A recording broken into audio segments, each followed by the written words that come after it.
Hello बच्चों, मैं विकास कुमार भड़ाना आपका आईसीटी वर्चुअल क्लासरूम में स्वागत करता हूं। ये बच्चों कक्षा 6 का ज्योग्राफी का चैप्टर नंबर 6 हमारा देश भारत के बारे में हम बच्चों आज पढ़ेंगे। ठीक है, आइए चलते हैं हम डिजिटल बोर्ड की तरफ। भारत एक बहुत बड़े भौगोलिक विस्तार वाला देश है। भारत एक भौगोलिक विस्तार वाला देश है। उत्तर में यह है हिमालय के ऊंचे शिखरों से घिरा हुआ। जो बच्चों हिमालय है, जो उत्तर में हिमालय के ऊंचे शिखरों से घिरा हुआ है। पश्चिम में अरब सागर, पूर्व में बच्चों बंगाल की खाड़ी और दक्षिण में हिंद महासागर भारतीय प्रायद्वीप के तटों पर लहराते हैं। ठीक है,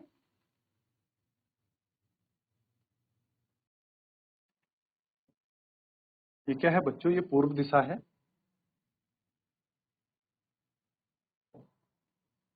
ये उत्तर है।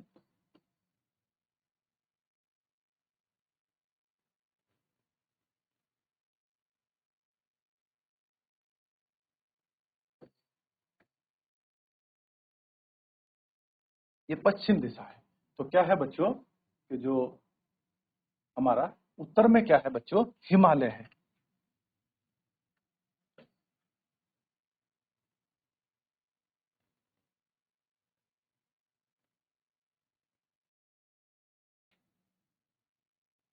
यहाँ क्या है बच्चों? अरब सागर है।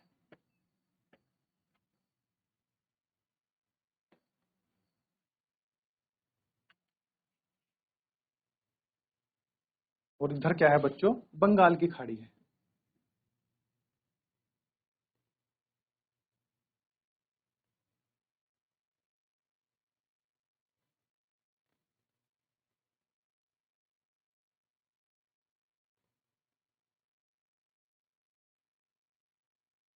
और दक्षिण में क्या है बच्चों? हिंद महासागर।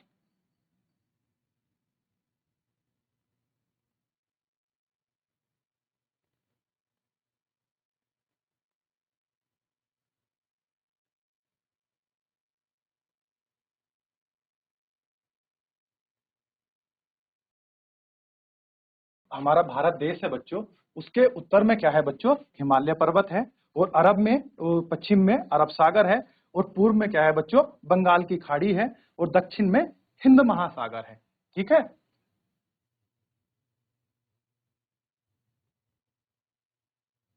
भारत का क्षेत्रफल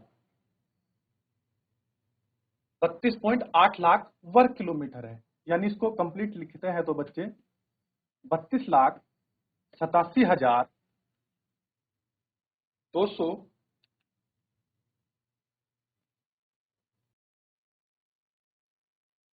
263 वर्ग किलोमीटर।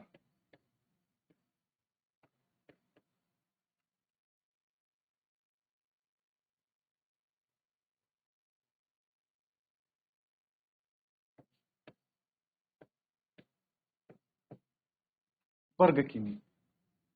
बच्चों क्या है? ये हमारा भारत का क्षेत्रफल है। उत्तर से उत्तर में लद्दाख से लेकर दक्षिण में कन्याकुमारी तक इसका विस्तार लगभग बच्चों 3200 किलोमीटर तथा पूर्व में अरुणाचल प्रदेश से लेकर पश्चिम में कच्छ तक। और कच्छ कहाँ पाया जाता है बच्चों? गुजरात में। इसका विस्तार लगभग 2900 किमी तक है बेटे, किलोमीटर तक है। ठीक है, कहाँ है? दक्षिण में बच्चे कन्याकुमारी।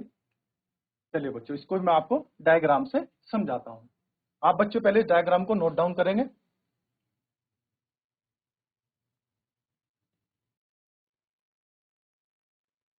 आपने बच्चों इसको नोट डाउन कर लिया होगा। चलिए चलिए बच्चों, जो हमारा लद्दाख में जो हमारा बेटे सबसे उत्तरी बिंदु है, वो कौन सा है बच्चों? हमारा इंद्रा कोल है।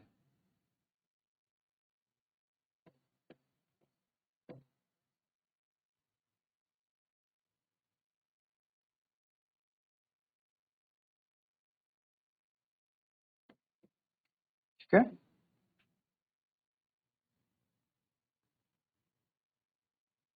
और दक्षिणतम बिंदु क्या है बच्चों हमारा कन्याकुमारी।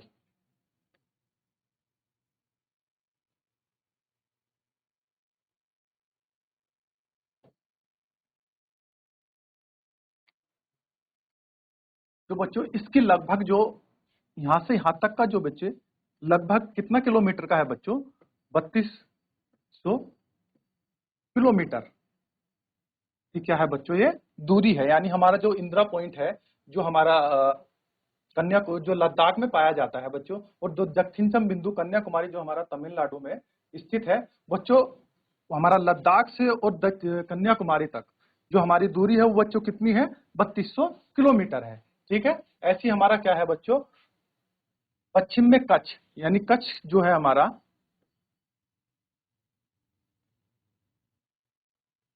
और पूर्व में अरुणाचल प्रदेश, जो हमारा किबिथु बिंदु है जो हमारा पूर्व में अरुणाचल प्रदेश में, यानी हम इसको शॉर्ट में बच्चों एपी लिख देता हूं, जो हमारा पॉइंट है किबिथु।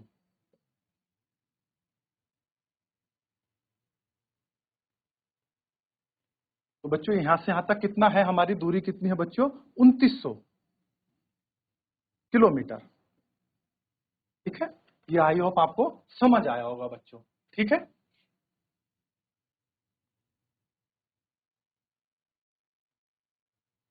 आप इसको बच्चों एक बार नोट डाउन करिए।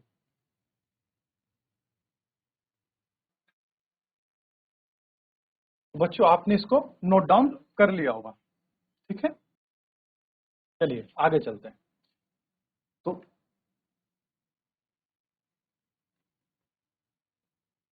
ऊंचे ऊंचे पर्वत, भारतीय मरुस्थल, उत्तरी मैदान,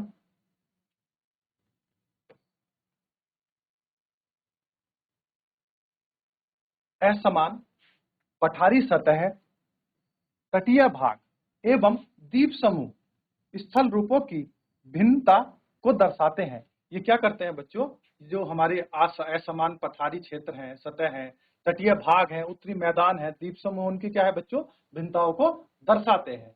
यहाँ जलवायु, वनस्पति, वन्य जीव वो को साथ साथ जो हमारी यहाँ की जलवायु है, वनस्पति है, वन्य जीवों के साथ साथ भाषा एवं संस्कृति में भी बहुत भिन्नताएं हैं। यहाँ की जो बेटे हमारी जो भारत की है वो जलवायु है, जो वनस्पति है, जो वन्य जीवों में है, उनमें भी क्या है बच्चों भिन्नताएं पाई जाती हैं। ठीक है, इस भिन्नता में हम एकता को पाते हैं, यानी ये जो भिन्नता है बच्चों इनमें भी हम क्या कहे हैं, एकता को पाते हैं, जो हमारी परंपराओं में दिखाई देती है। यानी जो एकता है वो तो किसमें दिखाई देती है, हमें हमारी परंपराओं में दिखाई देती है। ठीक है, यही कारण है कि हम एक राष्ट्र में बंधे हैं। वर्ष 2011 से अब तक भारत की आबादी 120 करोड़ से अधिक हो चुकी है। यानी अब तक क्या है, 2011 से बच्चों अब तक भारत की जो आबादी है वो कितनी हो चुकी है, 120 करोड़ हो चुकी है। यह चीन के बाद विश्व का दूसरा सबसे बड़ा जनसंख्या वाला देश है बच्चों। यानी सबसे पहले नंबर पर किसकी जनसंख्या है बच्चों, चीन की है। ठीक है, और उसके बाद दूसरा सबसे अधिक जनसंख्या वाला देश कौन है बच्चों, वो हमारा भारत देश है। ठीक है,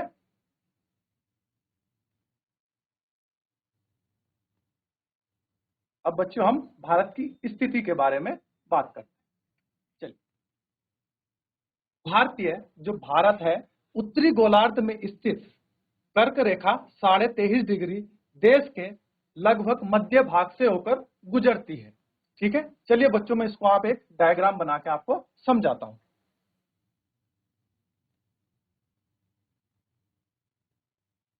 चलिए,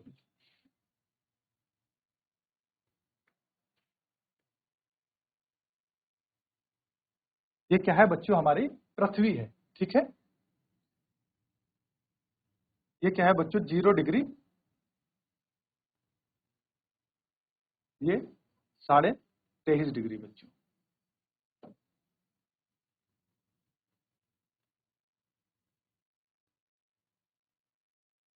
ठीक है।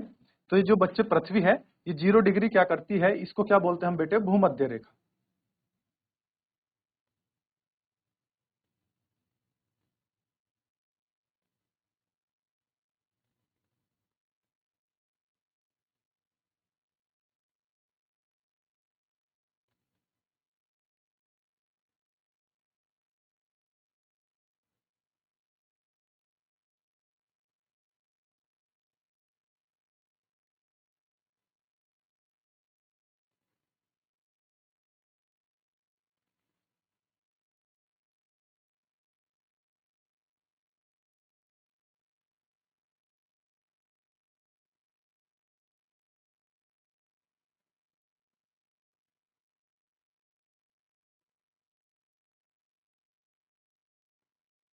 ठीक है। जो हमारा भारत है बच्चों, वो कहाँ है? अभी हमने पढ़ा था कहाँ है बच्चों, उत्तरी गोलार्ध में, कर्क रेखा। जो बच्चों ये है, ये क्या है बच्चों, हमारा उत्तरी गोलार्ध है।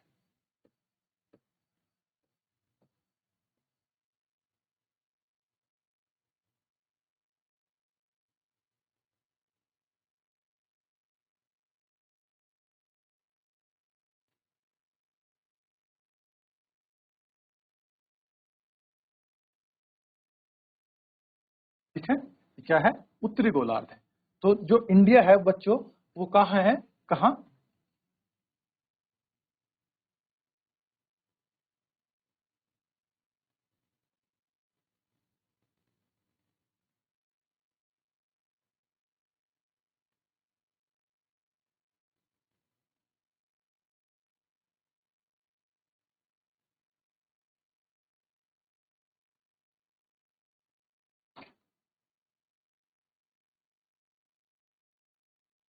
ये बच्चों को, जो इंडिया है वो कुछ बीचों बीच क्या है बच्चों, हमारी कर्क रेखा जो है वो इंडिया को कुछ बीचों बीच यहाँ काटती है। ठीक है।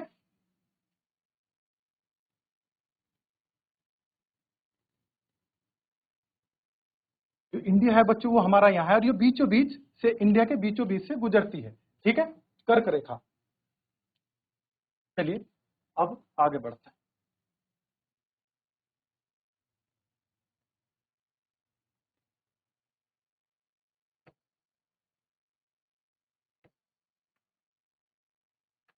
देश के लगभग मध्य भाग से होकर गुजरती है। जैसे मैंने आपको बताया, जो हमारी कर्क रेखा है बच्चों, वो देश के लगभग मध्य भाग से होकर गुजरती है। दक्षिण से उत्तर की और भारत की मुख्य भूमि का विस्तार 8 डिग्री 4 मिनट उत्तरी तथा 37 डिग्री 6 मिनट उत्तरी अक्षांशों के बीच है बच्चों। जो हमारा विस्तार है बच्चों भारत का, वो क्या है, यहाँ कौन सी है बच्चों, ये जो ये पॉइंट है हमारा, जहां से हमारा इंडिया शुरू, नीचे जो पॉइंट है बच्चों, ये क्या है हमारा, 8 डिग्री 4 मिनट बेटो। और जो ऊपर आता है वो कहाँ क्या है हमारा, 37 डिग्री बच्चों 6 मिनट। जो हमारी यो रेखा है यहाँ, ये कितनी है, 37 डिग्री 6 मिनट बच्चों। ठीक है, ये हमारा यहाँ से यहाँ तक क्या है बच्चों, उत्तरी विस्तार है भारत का। ठीक है।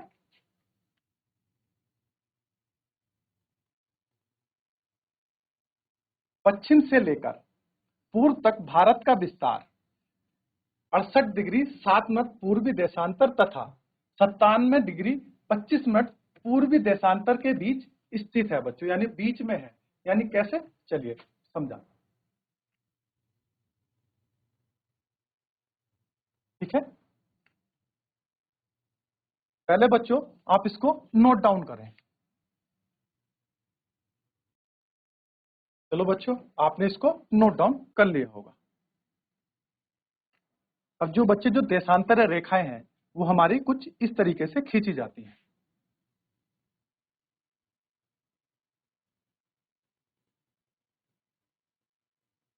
ये क्या है बच्चों, 0 डिग्री है। ठीक है,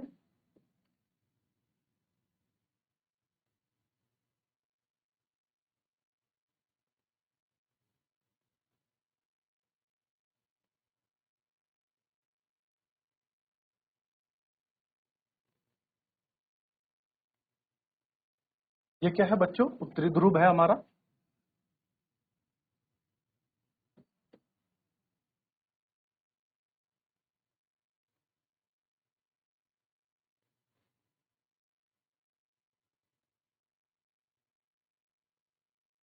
ये क्या है बच्चों हमारा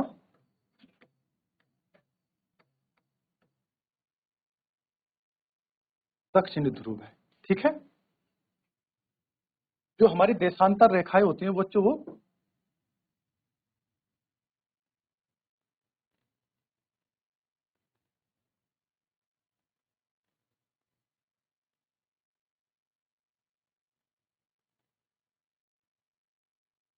ये कुछ इस तरीके से हमारे बेटे क्या है, ये देशांतरीय रेखाएं हमारी पृथ्वी पर काल्पनिक रूप से खींची गई हैं। ठीक है, जो भारत की स्थिति है बच्चों, जो हमने अभी पढ़ा, कहाँ है बच्चों, पश्चिम से पूर्व तक भारत का विस्तार 68 डिग्री 7 मिनट पूर्वी देशांतर तथा 97 डिग्री 25 मिनट देशांतरों के बीच स्थित है बच्चों। ये क्या है हमारा 0 डिग्री है। तो बच्चों का 68 डिग्री यानी ये जो यहाँ इधर आएगा बच्चों पूर्वी देशांतर, ये हमारा पूर्वी है और ये पश्चिम है। ठीक है, तो कहाँ है बच्चों हमारा भारत,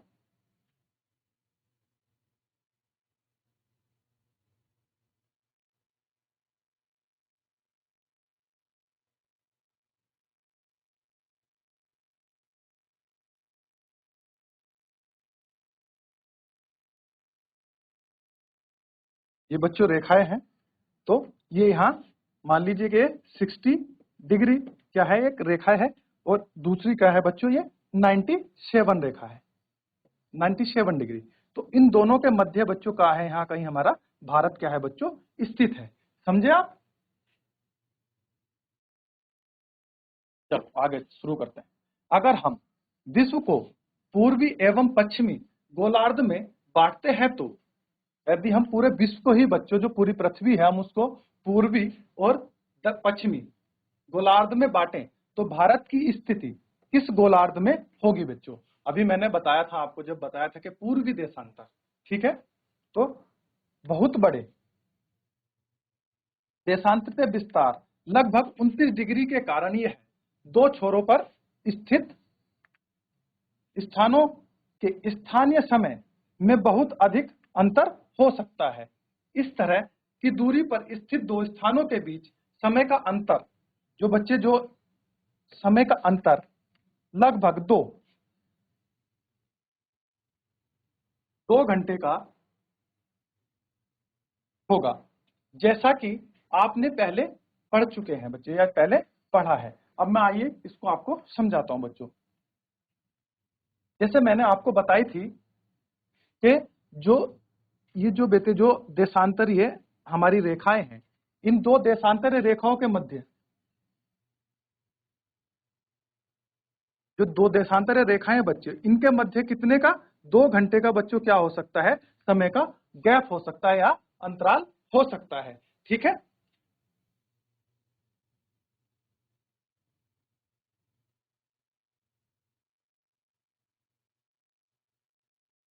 फिर एक डिग्री देशांतर के लिए स्थानीय समय में 4 मिनट का अंतर होता है। यानी बच्चों जो देशांतर रेखाएं हैं, यानी अगर 1 डिग्री रेखा हमारी जैसे 1 डिग्री रेखा है तो वो 2 डिग्री जाती है तो उसमें कितने समय का गैप आता है बच्चों, वो 4 डिग्री, वो 4 मिनट का बच्चों समय का गैप आता है। पश्चिम में गुजरात की अपेक्षा जो पश्चिम में गुजरात की अपेक्षा पूरब में अरुणाचल प्रदेश में सूर्योदय लगभग 2 घंटे पहले हो जाता है। बच्चे यही कारण है जो हमारा गुजरात और जो अरुणाचल प्रदेश है उनमें क्या है बच्चों, गुजरात से पहले ही यानी पूर्व अरुणाचल प्रदेश में सूर्य उदय हो जाता है। ठीक है, आप पहले पढ़ चुके हैं कि 82.5 डिग्री पूर्वी देशांतर स्थानीय समय को भारत का मानक समय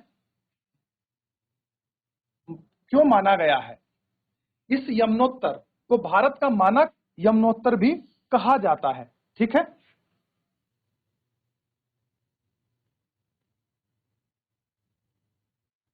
बच्चे यहां से कोई 82.5 डिग्री जो एक रेखा गुजरी है, ये कोई बच्चों 82.5 डिग्री एक रेखा है जिसे भारत का मानक समय के रूप में माना गया है। ठीक है,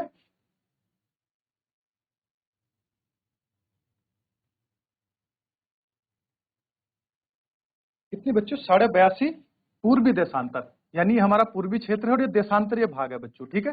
तो कितने डिग्री के बीच, तो बच्चों ये 82.5 डिग्री जो है ये भारत की मानक समय के रेखा के रूप में मानी गई है, जिससे हमारे पूरे देश का बच्चों समय निर्धारित होता है, ठीक है।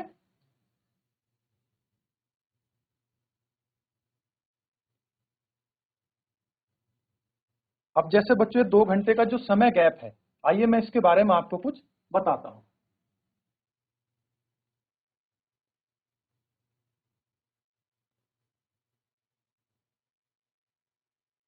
बेटे जैसे ये आपका पूर्व में, बच्चों आप इसे नोट डाउन करें।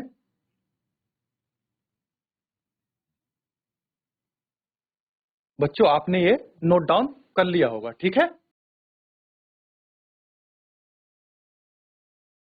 ठीक है बच्चों, आज आपने क्या भारत की स्थिति और उसकी सीमाओं के बारे में बच्चों, यानी उसका जो विस्तार है उसके बारे में कुछ पढ़ा बच्चों, ठीक है।